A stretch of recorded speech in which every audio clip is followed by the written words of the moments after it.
Breaking చూస్తున్నాం. బీజేపీపై మంత్రి కోమటిరెడ్డి సంచలన ఆరోపణలు చేశారు. ప్రజల్ని మోసం చేసి బీజేపీ అధికారంలోకి వచ్చిందంటున్నారు.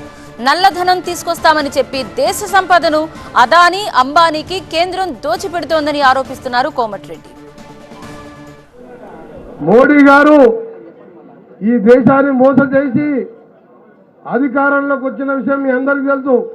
నల్లధనాన్ని మొత్తం తీసుకొచ్చి ప్రతి పేదవారి అకౌంట్లో 15 లక్షలు వేస్తారని చెప్పి, ప్రతి సంవత్సరం 2 కోట్ల ఉద్యోగాలు ఇస్తారని చెప్పి అధికారంలోకి వచ్చి ఈ రోజు చేస్తున్న కార్యక్రమాలు చూస్తున్నాం. నల్లధనం 15 లక్షలు కాదు కదా, 15 రూపాయలు వేయలేదు. నల్లధనంతో పాటు ఉద్యోగాలు ఇవాళ భారతదేశంలో విపరీతంగా నిరుద్యోగం పెరిగిపోయి ఈరోజు యువత అంతా ఈరోజు ఇబ్బందులు.